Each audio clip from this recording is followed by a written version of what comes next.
ભરૂચમાં ક્રાઇમ બ્રાન્ચની મોટી કાર્યવાહી. બુટલેગર થાર કારમાં હથિયાર સાથે ઝડપાયો. ભરૂચ ક્રાઇમ બ્રાન્ચે શહેરના મારવાડી ટેકરા વિસ્તારમાં રહેતા કુખ્યાત બુટલેગર હનીફ ઉર્ફે હાજી ઇમરાન શાહ કરીમ શાહ દિવાનને નશાની હાલતમાં ફોર વ્હીલર કાર સાથે ઝડપી પાડ્યો છે. આ કાર્યવાહીમાં પોલીસે ₹13.72 લાખના મુદ્દામાલ સાથે કુલ 3 આરોપીની ધરપકડ કરી છે. પોલીસને ગુપ્ત માહિતી મળી હતી કે હનીફ ગેરકાયદેસર હથિયાર સાથે થાર કારમાં ફરે છે. આ માહિતીના આધારે ક્રાઇમ બ્રાન્ચની ટીમે મારવાડી ટેકરા ખાતે ઝડપી કાર્યવાહી કરી.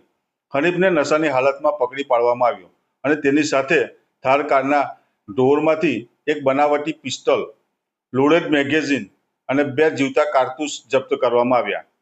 આગળની તપાસમાં હનીફ અને તેના ભાઈ નવાબ ઉર્ફે નબ્બુ, જે બંને બુટલેગર છે, તેમના ઘરે તપાસ હાથ ધરવામાં આવી.